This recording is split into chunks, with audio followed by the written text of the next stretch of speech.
Everyone, मैं सुजीत कुमार सिवा स्वागत करता हूं एनटीटी गुरु यूट्यूब चैनल पे।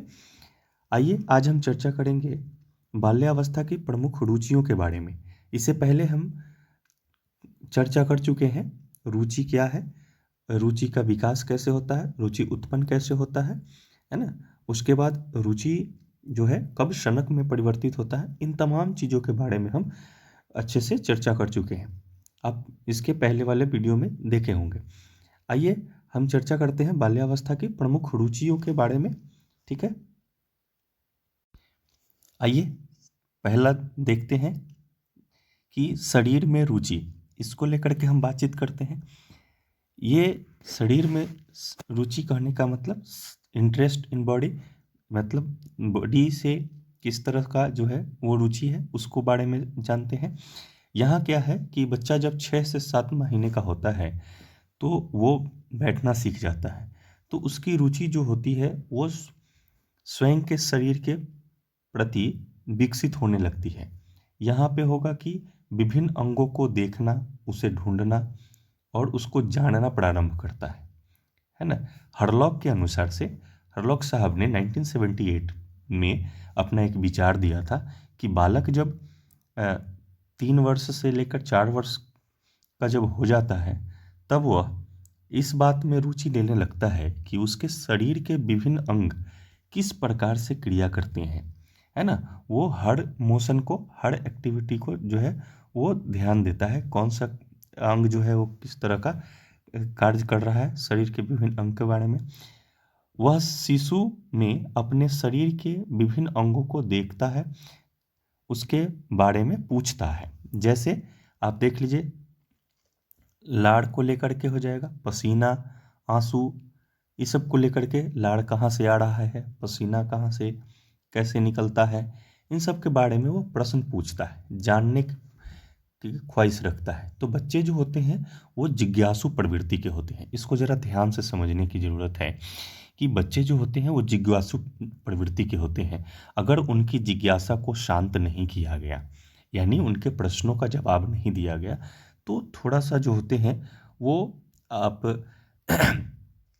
ये यूँ कहें कि जो होना चाहिए था, थोड़ा सा जो होते हैं वो चिढ़ जाते हैं बच्चे, या हो सकता है कि वो प्रश्न पूछना कम कर देते हैं। लेकिन अगर उनके प्रश्नों का जवाब जब देते हैं तो वो बच्चे जो होते हैं वो बातों को जान रहे होते हैं।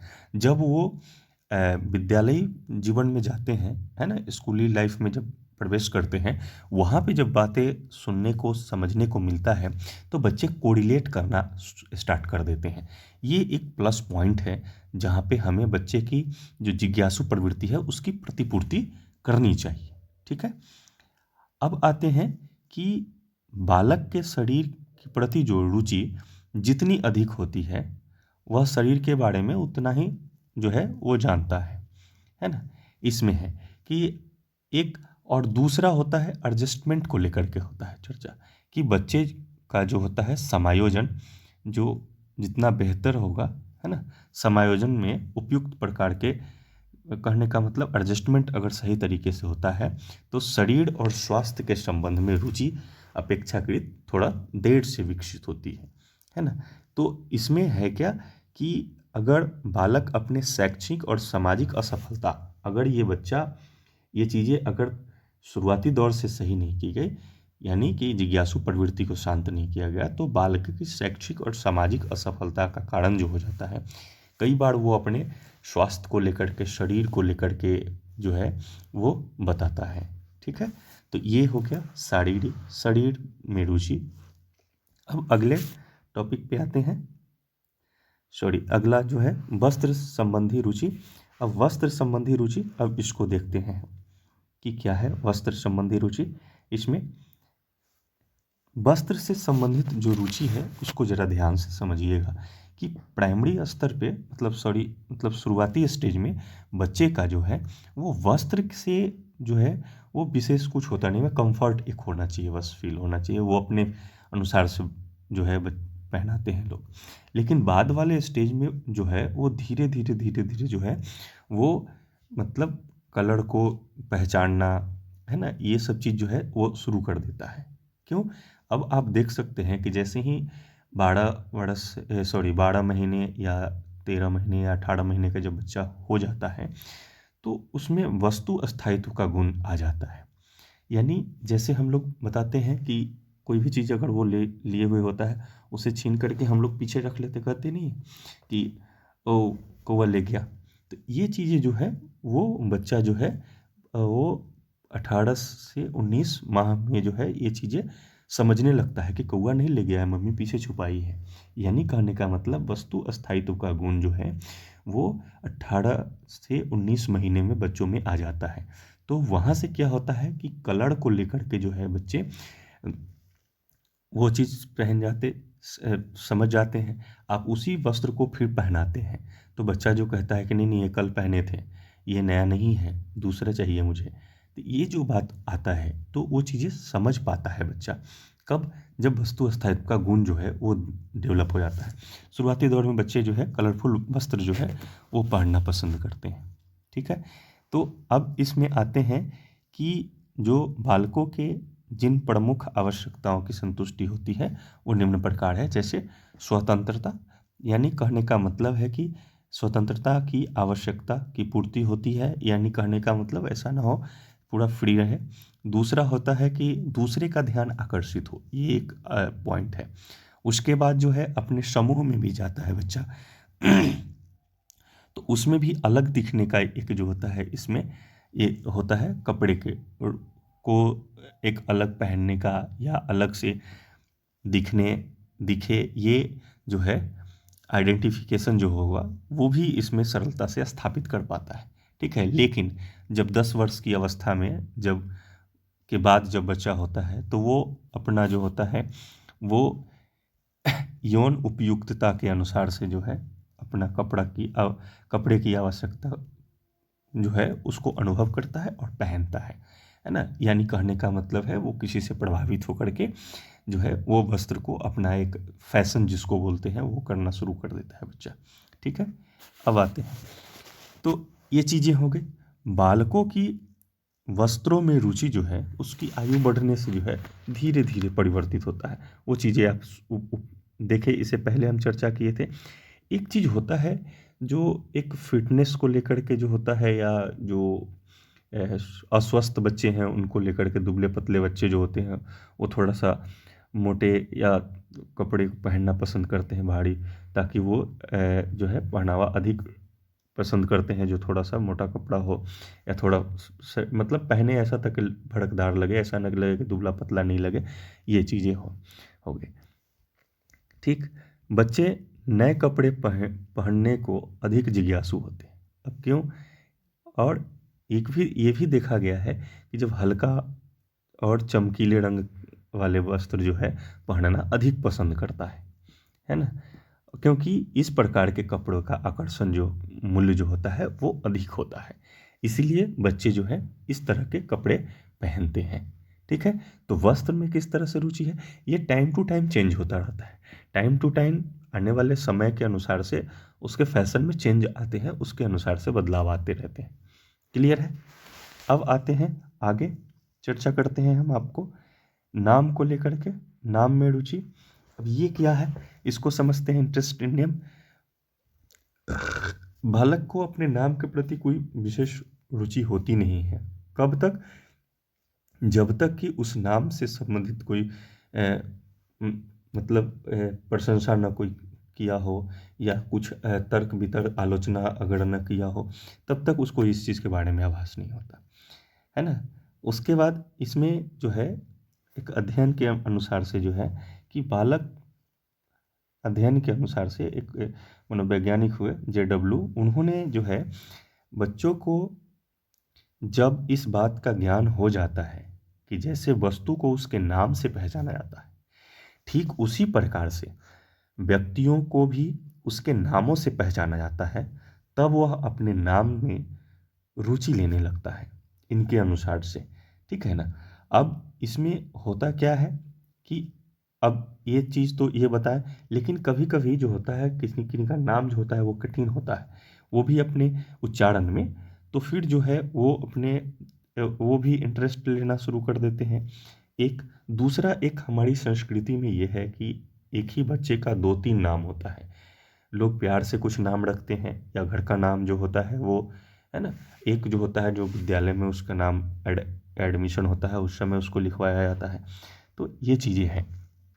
तो वहाँ पे क्या है कि अब ये चीज़ देखता है कि अगर मान लेते हैं विद्यालय में जो नाम लिखवाया गया, वो नाम जो है अगर किसी, उसका जो शब्द का जो अर्थ अगर बेहतर है, अगर उसको कोई जो सियाने लोग हैं या जो जानकार लोग हैं या जो शिक्षक है वो बताएं कि तुम्हारे नाम का अर्थ ये होता है, बच्चा जो है उसी के अनुदिश ढलना जो है और उसमें इंटरेस्ट लेना ज़्यादा शुरू करता है।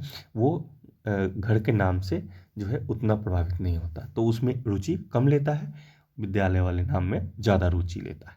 कभी कभी आप ये भी देखिएगा कि जब भी बच्चा इस तरह का होगा कि अगर उसको घर वाला नाम पसंद नहीं है, तो वो क्या करता है, जब भी आप उसको घर के नाम से पुकारते हैं तो वो बच्चा जो है वो बोलता नहीं है ना। उसको लगता है कि नहीं, ये नाम मुझे अच्छा नहीं लग रहा, ये नाम नहीं लेना है, मम्मी ये नाम से पुकारो। तो वहाँ पे जो है बच्चा इस तरह का भी प्रवृत्ति आपको बच्चों में देखने को मिलेगा। ठीक है, अब देखिए कि एक तो ये हो गया। दूसरा स्थिति ये होता है कि कोई ऐसे बस कुछ ऐसे बच्चे होते हैं जो अपने नाम में जो है रुचि या उसके व्यवहार या व्यक्तित्व को महत्वपूर्ण ढंग से प्रभावित करती है। जैसे कहने का मतलब वो कैसे होता है, जैसे कि उसका नाम जो है वो कोई ऐसे पुराना टाइप का नाम है ना। जैसे पहले नाम रखा जाता था, है ना, श्री महेंद्र प्रसाद भगत, है ना। तो इस तरह का अगर कुछ नाम है, चाहे कुछ भी लड़की का नाम अगर कुछ और रखा हुआ हो, तो वहाँ पे क्या होता है कि जब भी इस तरह का होगा तो बच्चे जो होंगे वो स्वभाव में थोड़ा सा शर्मीले होंगे और संवेदनशील स्थिति में होंगे, है ना। क्योंकि वो किसी भी तरह के फंक्शन में जो है अटेंड करना पसंद नहीं करते हैं बच्चे। तो यहाँ पे उसके पीछे जो कारण होता है, एक पुराने टाइप का नाम होगा। दूसरा एक होता है उच्चारण में अगर कोई ऐसा नाम है जो कठिनाई है, तो फिर उसको लेकर के, या बहुत नया नाम है, अनोखा नाम है तो भी, है ना, या बहुत लंबा नाम हो जाता है तब पर भी, या लिंग के अनुसार न हो, यानी कहने का मतलब कॉमन कोई नाम रखा गया हो, है ना, ये पता ही नहीं चल रहा है कि क्या है नहीं है। चाहे हो सकता है लड़की वाला नाम जो है लड़के को रख दिया गया हो, या लड़के वाला नाम लड़की को रख दिया गया हो, है ना, या बहुत छोटा होगा तब भी, या कभी कभी होता है कि ये कॉमन नाम जो लड़का लड़की में होता है वो कॉमन नाम रख दिया गया हो, तब भी इस तरह का जो है वो सिचुएशन आता है। क्लियर है। उम्मीद है आपको नाम में रुचि को लेकर के किसी तरह का प्रॉब्लम नहीं होगा। चलिए आगे हम देखते हैं धर्म में रुचि, इसको देखते हैं। धार्मिक रुचि में दो तत्व हैं। प्रथम, धर्म के प्रति विश्वास, और दूसरा है धर्म के नियमों, सिद्धांतों और आदर्शों का पालन करना। ठीक, यानी बालकों में धार्मिक रुचि का विकास बहुत कुछ उनकी बौद्धिक योग्यताओं, प्रशिक्षण और परिवार के धार्मिक वातावरण पर निर्भर करता है। जिस परिवार में धार्मिक प्रवृत्ति के लोग होंगे, रोज पूजा पाठ किया जाता होगा, है ना, तो वहाँ के बच्चे जो होंगे वो बहुत कम उम्र से ही धर्म के प्रति अपनी आस्था और उनके नियमों को बेहतर तरीके से सीख पाएंगे। ठीक है। प्राथमिक पाठशालाओं में जो है कक्षा जाने में, है ना, पढ़ाई से पहले जो प्रार्थना होता है, तो यहाँ से भी बच्चे जो हैं वो अपने धर्म को लेकर के जानकारी प्राप्त करते हैं, है ना। बालकों में धर्म के प्रति रुचि विकसित होने लगती है। ठीक है ना। लेकिन 4 से 5 वर्ष का जो बच्चा होता है, जन्म मृत्यु हो गया, स्वर्ग नरक है, ईश्वर आदि के संबंध में जो है रुचि प्रदर्शित करने लगता है। जो भी इस स्टेज में जो भी जानकारी उसको होता है, तो ये चीज़ें जो है आदान प्रदान शुरू कर देता है। लेकिन जैसे ही 5-6 वर्ष का बालक जो होता है वो धार्मिक कहानी में रुचि लेने लगता है। लेकिन जब वह 10 से 12 वर्ष का होता है तो धर्म के संबंध में जो है वो संदेह उत्पन्न उसको होने लगता है ना। उसके बाद जो है वो मतलब पूरी तरह से नास्तिक प्रवृत्ति में जो है धीरे धीरे ढलना शुरू करता है। फिर जैसे ही ये किशोरावस्था का एज जैसे ही खत्म होता है, तब फिर धीरे धीरे धीरे धीरे आस्था उनकी प्रवृत्ति जो है प्रबल होने लगती है। ठीक है, तो यही चीज़ है। अब आते हैं, धर्म से संबंधित हो गया। अब आते हैं सेक्स में रुचि। थोड़ा सा इसको देखिएगा, सेक्स में रुचि को लेकर के बातचीत है। यहाँ पे आपको बताया गया है, जैसे वयः संधि अवस्था के बारे में हमने चर्चा किया था कि क्या होता है, बाल्यावस्था और किशोरावस्था के बीच के ज्वाइंट को बोलते हैं वयः संधि, है ना। इस स्थिति में जो होता है कि विपरीत लिंग के प्रति जो है आकर्षण और रुचि जो है वो बढ़ जाता है। ठीक है, इसमें हरलॉक साहब बताते हैं 1974 में इनका विचार था कि 6 वर्ष के बालक में सेक्स के मामले में क्रियात्मक रुचि पाई जाती है। इस अवस्था में बालक लड़के लड़कियों के यौन संबंधी अंतरों को पहचानने लगते हैं। ठीक है, तो ये हरलॉक के अनुसार से है कि वो जो है पहचानना शुरू कर देते हैं कि क्या है नहीं है, सो है ना। अब इसको जो है बालक कई विधियां अपनाता है, जैसे इसको जानने के लिए, सेक्स के प्रति जिज्ञासा को शांत करने के लिए बालक जो है वो कई तरह की विधियां अपनाता है। जैसे पहला नंबर में है कि वो जो है वो प्रश्न पूछ करके, है ना, वो बार बार किसी चीज़ इसके बारे में प्रश्न पूछता है। 5 से 6 वर्ष का तक का जो बच्चा होता है अक्सर शारीरिक सेक्स संबंधी जो अंतर है उसके संबंध में प्रश्न पूछता है। बड़े बच्चे जो है वो तो बालक के उत्पन्न होने, माता पिता का क्या कार्य है, यह सब सीख जाते हैं, इनके बारे में समझ जाते हैं, क्योंकि उस समय में उस चीज़ के बारे में उनको बताया जाता है, पढ़ाया जाता है। वाक्य जाप्ते वो सब पाठ्यक्रम में अवेलेबल है, तो वो तमाम चीज़ें उनको बताई जाती है, ये क्या है, नहीं है, क्यों है, कैसे होता है, तमाम चीज़ें जो है उसमें डिस्कशन होता है। अगला है कि इसमें होता है कि जैसे 6 वर्ष का जो बालक होता है वो अपने गुप्तांगों को भी प्रदर्शित करके भी व्यक्त करता है। ठीक है ना, जिज्ञासा को। ठीक है, अगला है कि समलैंगिक खेल और हस्तमैथुन के द्वारा भी जो है सेक्स के प्रति जो है रुचि व्यक्त करता है बालक। अब आते हैं आगे, 6 नंबर में है स्कूल में रुचि। अब यहाँ पे देखिएगा, ये थोड़ा सा जो है बात को समझने वाली बात है कि आयु बढ़ने के साथ साथ विद्यालय में जो है बच्चों की रुचि जो है वो चयनात्मक होने लगती है। अब ये क्या है, इसमें यही है कि एक तो है पढ़ाई लिखाई में अगर रुचि हो गया, एक दूसरा हो सकता है स्पोर्ट्स से संबंधित जो है खेल में जो है वो रुचि ले रहा हो, है ना, ये एक चीज़ बनता है। तो यहाँ पे कहा गया है कि प्रारंभ में बालक विद्यालय में अपने आप को भली भांति समायोजित कर लेता है, तो विद्यालय में उसकी रुचि बढ़ती जाती है ना। ये चीज़ें हैं। बाद में चल करके होता है कि प्रभावित होकर के, जैसे कहने का मतलब है कि भाई बहन का प्रभाव हो या साथी समूह का प्रभाव हो, है ना, वहाँ विद्यालय में जाते हैं तो मेरा दोस्त है उससे मिलते हैं, ये सब चीज़ें हो गया। उसके बाद है विद्यालय के वातावरण से का प्रभाव हो सकता है, या विद्यार्थी शिक्षक का संबंध भी प्रभाव का कारण बन सकता है ना। तो इस तरह के कई सारे बात हैं जो है। एक तो ये है कि विद्यालय में बालक जो है वो, दूसरा एक पक्ष आता है जो सफलता और असफलता को लेकर के भी बातचीत होती है। अगर बच्चा का परफॉर्मेंस बेहतर होता जा रहा है तो वो विद्यालय के प्रति जो है वो बेहतर उसकी रुचि बढ़ती जाएगी, वो विद्यालय आना ज़्यादा पसंद करेगा, है ना, वो जो है वो अट्रैक्ट होगा। क्योंकि इसके बारे में जो बातचीत की गई थी हमने शुरू में ही बताया, जैसे अभी जो नया स्टेज आया है जिसमें एनईपी में बताया गया है फाउंडेशनल स्टेज के बारे में, कि बच्चा पहले आएगा तो विद्यालय में जिस तरह से घर में खेलता है उसी तरह से खेलने के लिए तमाम चीज़ें अवेलेबल होगी। धीरे धीरे उसको स्कूल फ्रेंडली बनाया जाएगा, तब वो धीरे धीरे होगा। लेकिन अभी के अनुसार से जो इसमें बातचीत की गई है कि सफलता असफलता भी एक ऐसा बिंदु बनता है जहाँ पे बच्चे जो हैं वो अगर सफल होते हैं, बेहतर परफॉर्मेंस है, तो विद्यालय के प्रति जो है पॉजिटिव उनका जो होता है रवैया होगा और पॉजिटिव प्रभाव भी होता है, तो वो विद्यालय आना पसंद भी करते हैं। लेकिन जिनका परफॉर्मेंस जो थोड़ा सा गड़बड़ होता है वो जो है उनकी रुचि जो है विपरीत प्रकार की हो जाती है ना। तो ये सब चीज़ें हैं, जो सफल होते रहेंगे उनका धनात्मक होता है और जिनका नहीं होता है वो ऋणात्मक होता है। ठीक है, उम्मीद है ये वीडियो आपके लिए जो है वो बेहतर साबित होगा। हमने पूरी तरह से अच्छे से बताने की कोशिश की है कि क्या है बाल्यावस्था में रुचि। उसके बारे में आप वीडियो विजिट करें, देखिए, समझिए, फिर जैसा होता है फिर हम इस पे बातचीत करेंगे, है ना। अगर आपको वीडियो अच्छा लगता है तो एक बार लाइक ज़रूर करें। मिलते हैं फिर नेक्स्ट वीडियो में। बाय।